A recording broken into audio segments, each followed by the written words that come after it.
Dear students, this is the second video under the topic Teaching Aptitude for UGC NET JRF exam Mission 2020. The topic for discussion today is levels of teaching. अब levels of teaching का मतलब क्या है और यहाँ पे अलग अलग levels की ज़रूरत क्यों है. Start from yourself. आप अपने आप को लेकर सोचिए. जब आप छोटे थे, When you start your schooling, तो आपके पढ़ने का तरीका अलग था. आप मोस्टली चीज़ों को जो है क्रैम करते थे, जिसको हम बोलते हैं रट्टा लगाते थे. हम नर्सरी के बच्चे को आपको नहीं बोल सकते कि वो समझ के उस चीज़ को करे. You can't expect that. तो वो बच्चा जो है नर्सरी के बच्चे को या छोटे बच्चे को पढ़ाने का तरीका क्या होता है, हम उसी चीज़ को बार बार बोलकर उसको याद करवाते हैं. हमारे नर्सरी या हमारे केजी के टीचर्स क्या करते थे, हमें कोई पोइम या हमें अल्फ़ाबेट से ABC के याद करवाने थे, तो हमें उस चीज़ को बार बार रिपीट करवाते थे ताकि हमें वो याद हो सके. तो that was memory level of teaching, जब बच्चे को याद करवाने की तरफ ध्यान होता है. फिर जब आप इंटरमीडिएट तक पहुंचते हो तो आपके पढ़ने का तरीका अलग हो जाता है. Now you start understanding the concept. आपको कंसेप्ट जो है समझ आने शुरू हो जाते हैं, तो वहाँ पे टीचर के पढ़ाने का जो तरीका है वो भी अलग हो जाता है. That is understanding level of teaching. Third is जब आप अपने कॉलेज या अपने यूनिवर्सिटी लेवल्स तक पहुंचते हो तो आपके पढ़ने का तरीका और चेंज हो जाता है. You start researching, you start doing more और दैट टॉपिक्स. आप उसको रिफ्लेक्ट करने की कोशिश करते हो, तो that is called reflective level of teaching, जहाँ पे टीचर के पढ़ाने का तरीका और चेंज हो जाता है. So start from memory level of teaching. Memory level of teaching में अभी हमने बात की कि यहाँ पे आपका मेन जो फोकस है वो क्रैमिंग की तरफ होता है, रट्टा लगाना जिसको आप बोलते हो उसकी तरफ होता है, बार बार याद करा के. दिस इज़ यहाँ पे मेमोराइजेशन की बात होती है. जो टीचिंग होती है ये इनिशियल स्टेज है और इसमें जो है habit of rote learning of facts. Rote learning of facts का मतलब होता है फैक्ट्स और जो सब्जेक्ट मैटर्स हैं उसको आप क्रैम कीजिए, उसको आप दिमाग में वैसे के वैसे जो है बिठाने की कोशिश करिए. It provides students the ability to retain and reproduce the learned subject. जो learned subject है उसको दिमाग में retain करना मतलब संभाल के अपने दिमाग में माइंड में बिठाना और उसी को reproduce करना एग्जाम्स आने पर या सुनने पर उसी दिमाग में से उस चीज़ को निकाल के याद करने पे होता है. It covers only the knowledge-based objective of Bloom taxonomy. At this level, the student learn to identify, recall or remember the objects, events, ideas or retain them in memory. Now, what is Bloom's taxonomy? Taxonomy का मतलब होता है classify करना. Bloom taxonomy जो है, Bloom was a person, एक education committee बिठाई गई थी. उस कमेटी के जो हेड थे दैट वाज बेंजामिन ब्लूम. उन्होंने एजुकेशन लेवल को, टीचिंग लेवल को एक्चुअली कुछ पार्ट्स में क्लासीफाई किया था, इसीलिए उनके क्लासिफिकेशन का नाम है ब्लूम टैक्सोनॉमी. उन्होंने जो एजुकेशन का टीचिंग लेवल है, लर्निंग ऑब्जेक्टिव्स हैं, उनको 3 लेवल में डिवाइड किया था कॉम्प्लेक्सिटी के हिसाब से. जो 3 लेवल थे वो लेवल थे cognitive level, affective level and sensory domain level. You can write that all on your notebooks और on your notes wherever you want to. तो यहाँ पे उन्होंने 3 डिवाइड किया था. कॉग्निटिव लेवल का एक्चुअली मीनिंग होता है जो हम कहते हैं कि ये रिमेम्बरिंग या अंडरस्टैंडिंग लेवल के बेस पे, यही जो हमने बोला मेमोरी लेवल वाला, इस पे आ जाता है. इसमें सब्जेक्ट से रिलेटेड नॉलेज आ जाती है, उससे रिलेटेड फैक्ट्स आ जाते हैं, अंडरस्टैंडिंग लेवल आ जाता है, इवैल्यूएशन आ जाती है. जो अफेक्टिव लेवल होता है इसमें देखा जाता है, इसमें अंडरस्टैंडिंग का वो पार्ट आ जाता है कि जो लर्नर है, जो पर्सन है, वो किसी फैक्ट से रिलेटेड किस तरह से इमोशनली रिएक्ट करता है, उसका एटीट्यूड कैसा है, उसका इमोशंस कैसे हैं, उसकी फीलिंग कैसे है, जैसे वो किस तरह से किसी ऑब्जेक्ट को रिसीव कर रहा है, उसके लिए कैसे रिस्पोंड कर रहा है. और जो थर्ड लेवल था दैट इज सेंसरी डोमेन, जिसको कि साइकोमोटर डोमेन भी कहते हैं. इसमें आ जाता है जो पर्सन है, जो लर्नर है, वो उसकी ability to manipulate a tool और इंस्ट्रूमेंट, किस तरह से वो जो सब्जेक्ट था उसको किस तरह से चेंज करता है as per his study level, as per the society के हिसाब से भी जो सही हो और उसको भी समझ आ जाए वो किस हिसाब से उस पॉइंट को जो है चेंज करके मैनिपुलेट करने की कोशिश कर देता है, यानी कुछ परसेप्शंस बनाता है. इसमें वो आ जाता है साइकोमेटर डोमेन में. ब्लूम टैक्सोनॉमी ने मोस्टली कुछ पार्ट्स ऐसे दिए थे, पहले आप रिमेंबर करते हो, फिर आप अंडरस्टैंड करते हो, देन आप उसको अप्लाई करते हो, फिर एनालाइज करते हो, इवेल्युएट करते हो एंड क्रिएट करते हो। जो रिमेंबरिंग और अंडरस्टैंडिंग है ये आपके आ जाएंगे ब्लूम टैक्सोनॉमी के फर्स्ट पॉइंट में, फर्स्ट वाले में, कोग्निटिव वाले में। अप्लाइंग एनालाइजिंग सेकंड में एंड इवेल्युएटिंग और क्रिएटिंग आपके जो आते हैं साइकोमोटर यानी कि तीसरे सेंसरी डोमेन में जो है वो आ जाते हैं। So this was Bloom taxonomy. तो जो मेमोरी लेवल है ये सिर्फ नॉलेज बेस्ड ऑब्जेक्टिव को ही कवर करता है, यानी जो उसका फर्स्ट पार्ट था। अब अगर मेमोरी लेवल टीचिंग की बात की जाए तो इसमें डोमिनेटिंग रोल किसका होगा? टीचर का, क्योंकि टीचर के ऊपर ही डिपेंड करता है टीचर बच्चे को क्या याद करवा रहा है। बच्चे को जब आप नर्सरी केजी में होते हो तो यू डोंट नो कि क्या चीज़ हमें पढ़नी चाहिए, क्या चीज़ हमें नहीं पढ़नी चाहिए, कौन सी चीज़ इंपॉर्टेंट है, कौन सी चीज़ नहीं इंपॉर्टेंट है। This is teacher who tells you that कि क्या पढ़ना है और कैसे पढ़ना है। इस सिस्टम में मोस्टली ओरल, रिटन और ऐसे टाइप एग्जामिनेशन आ जाते हैं जिसमें आप वैसे ही सिंपल जो है लिखते हो रोट लर्निंग से क्रैमिंग करके। इसमें टीचर का रोल जो है प्राइमरी होता है, मेन रोल होता है और एक्टिव होता है। एक्टिव का मतलब होता है जो मेन काम कर रहा है। स्टूडेंट का रोल जो है इसमें वो सेकेंडरी होता है और पैसिव होता है। मेमोरी लेवल टीचिंग से आपकी इंटेलिजेंस लेवल नहीं बढ़ती, इससे सिर्फ आपकी कैपेबिलिटी किसी चीज को याद करने की, किसी चीज को क्रैम करने की बढ़ती है, nothing else.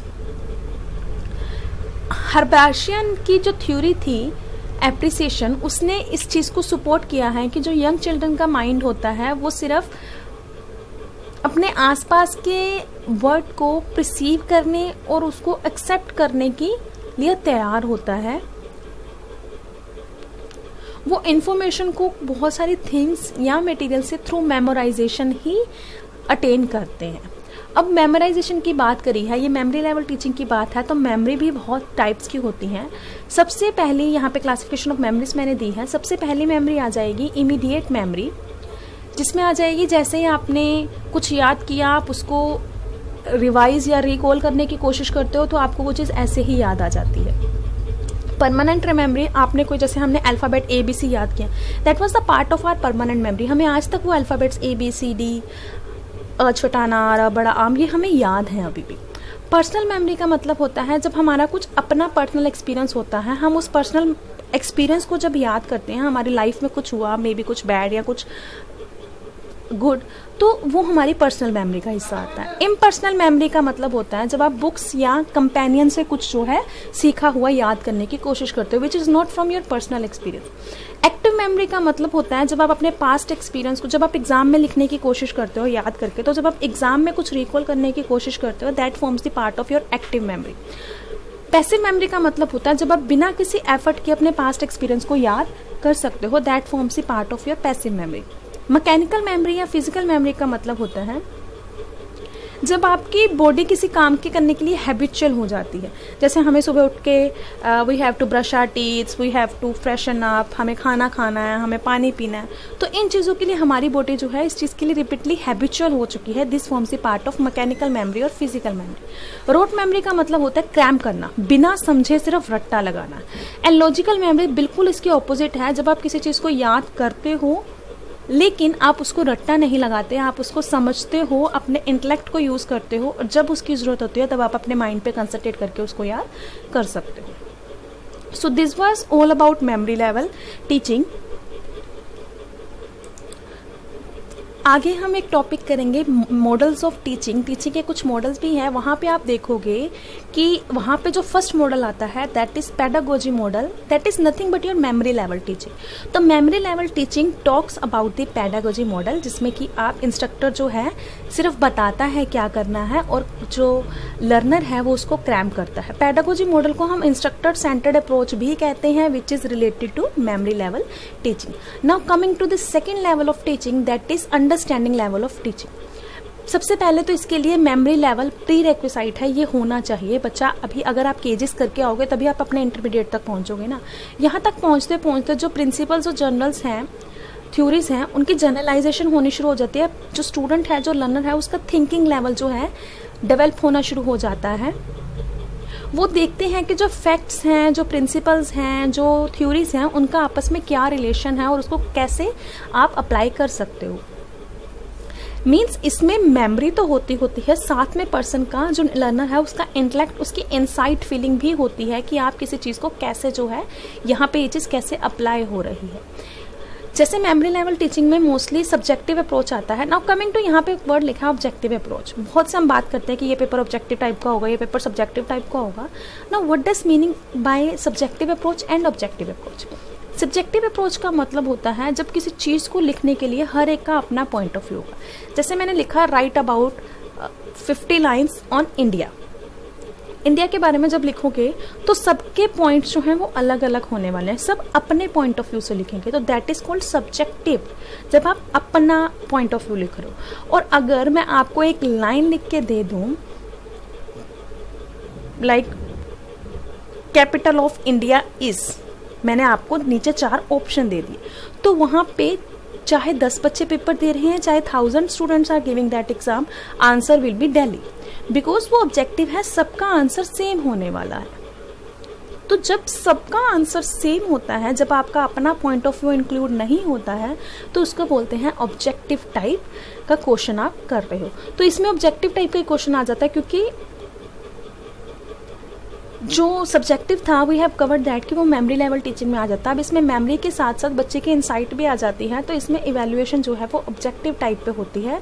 Memory level teaching में टीचर का मेन रोल था, डोमिनेंट रोल था, एक्टिव रोल उसका था। यहाँ पे टीचर के साथ साथ स्टूडेंट का भी एक्टिव और डोमिनेंट रोल जो है वो आ जाता है। दे बोथ वर्क साइमल्टेनियसली, दोनों एक साथ जो है चीज़ों को इकट्ठा करने की, उसको समझने की कोशिश करते हैं।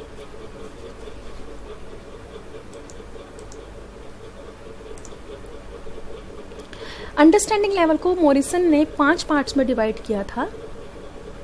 फर्स्ट इज एक्सप्लोर करना, प्रीवियस मेमोरी लेवल को यूज करके हमने अभी पढ़ा this is a pre requisite. तो जो पर्सन है, जो लर्नर है, वो नॉलेज को टेस्ट करने की कोशिश करता है कि क्या ये ऐसा ही है, फिर वो उसको प्रेजेंट करता है।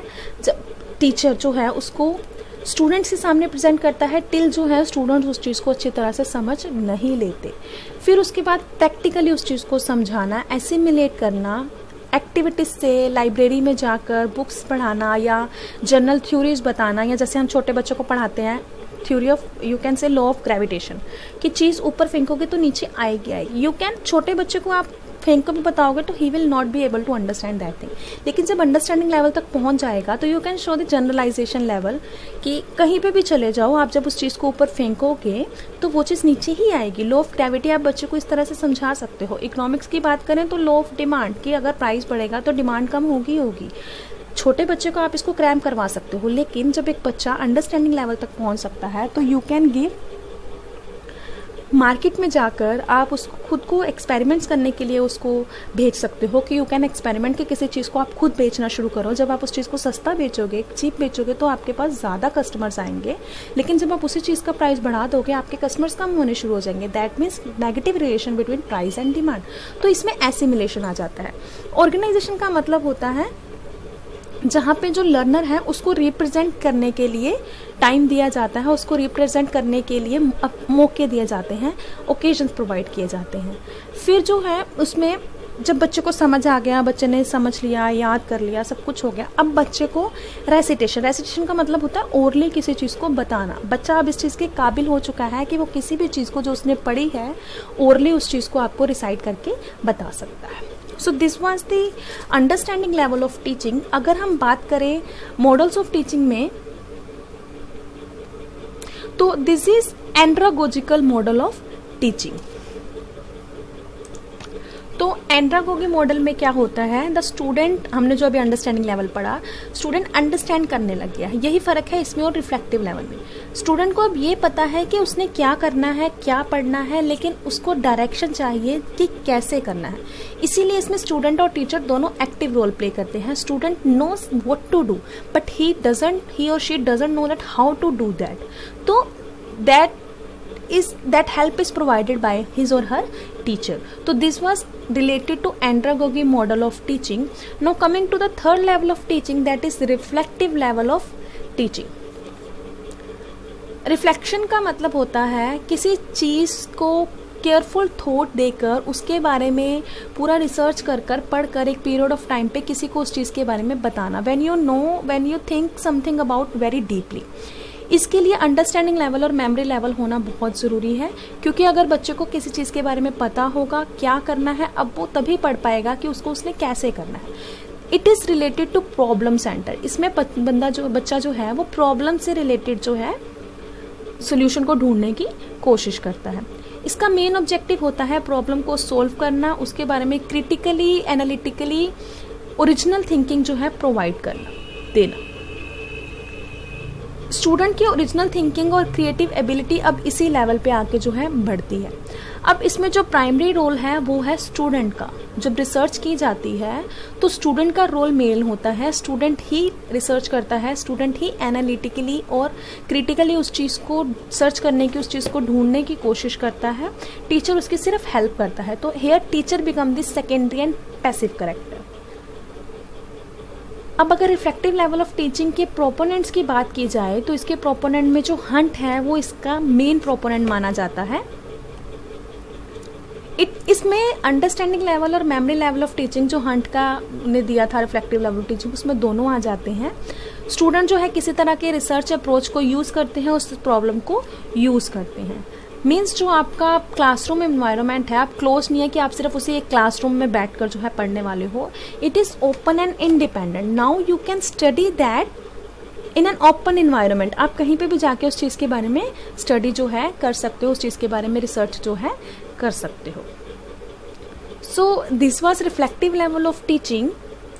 अगर हम मॉडल्स ऑफ टीचिंग के साथ रिफ्लेक्टिव मॉडल की बात करें तो this is related to third model of teaching, that is heutagogy model, HEUTAGOGY। मैं यहाँ पे नीचे आपको सारे मॉडल्स के नाम लिख के दे देती हूँ।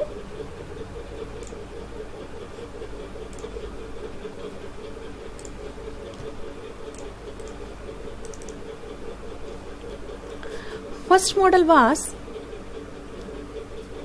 तो उसमें जो नॉलेज का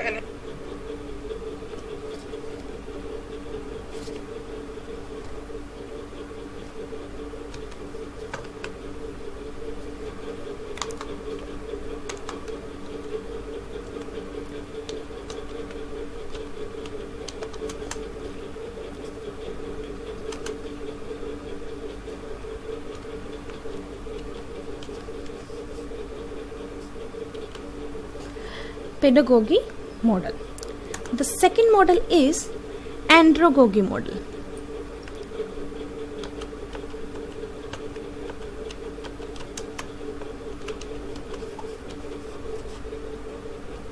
And the third model is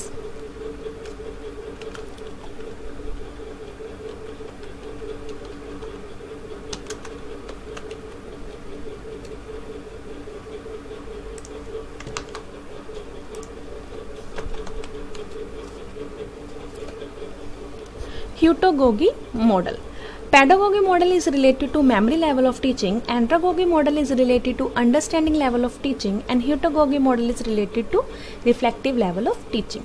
Pedagogy model का मतलब होता है जैसे छोटे बच्चे होते हैं, जब वो बीमार हो जाते हैं तो आप कौन से डॉक्टर के पास उसको ले जाते हो? पेडियाट्रिक्स के पास लेके जाते हो ना। Same related to small childrens, infant या जिन्होंने उनके साथ इन्फेंट होते हैं, तो यहाँ पे जिन्होंने अपनी स्कूलिंग शुरू की है। एंड्रागोगी में जब बच्चे को पता है कि उसने क्या करना है लेकिन ही डोंट नो कि हाउ टू डू दैट, तो जहाँ पे टीचर की हेल्प की जरूरत पड़ती है। ह्यूटागोगी मॉडल आप इसको बोल सकते हो रिफ्लेक्टिव लेवल में, जहाँ पे बच्चे को किसी प्रॉब्लम के बारे में पता और वो खुद उसके बारे में रिसर्च कर रहा है। तो यू कैन से दैट इसमें बच्चा जो है खुद सीखने की कोशिश करता है। This is self learning model, जहां पे बच्चा अपनी डेस्टिनेशन के बारे में जानता है कि उसने क्या डेस्टिनेशन है, उसने कैसे पहुंचना है और किस तरह से वो वहां पे पहुंच सकता है। इसमें जो मोटिवेशन है कि वो वहाँ तक कैसे पहुँचेगा, ये सारी की सारी उसके एक्सपीरियंस पे बेस्ड करती है। उसके जब आप कोई रिसर्च करते हो तो यू नो कि पीछे जो है इस प्रॉब्लम के साथ रिलेटेड ये रिसर्च हो चुकी है, तो आप उस चीज़ को आगे मोटिवेट होकर उस चीज़ को आगे डेवलप करने की कोशिश करते हो। So this was all about the models of teaching. I hope आपको ये सब कुछ समझ आ गया होगा। Will be back with the third topic of teaching aptitude. Thank you. Do subscribe my channel and do like and comment down the videos.